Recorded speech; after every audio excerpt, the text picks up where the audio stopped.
April 22ஆம் தேதி பகல்காமுங்கிற இடத்துல தீவிரவாதிகள் நடத்தின தாக்குதலில் 28 இந்தியர்கள் கொடூரமாக கொல்லப்பட்டாங்க.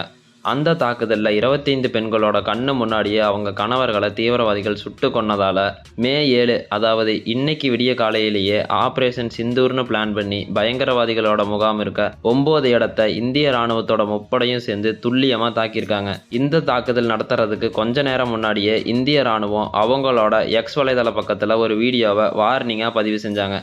அந்த வீடியோவை தான் பேக்ரவுண்டில் பார்க்குறீங்க.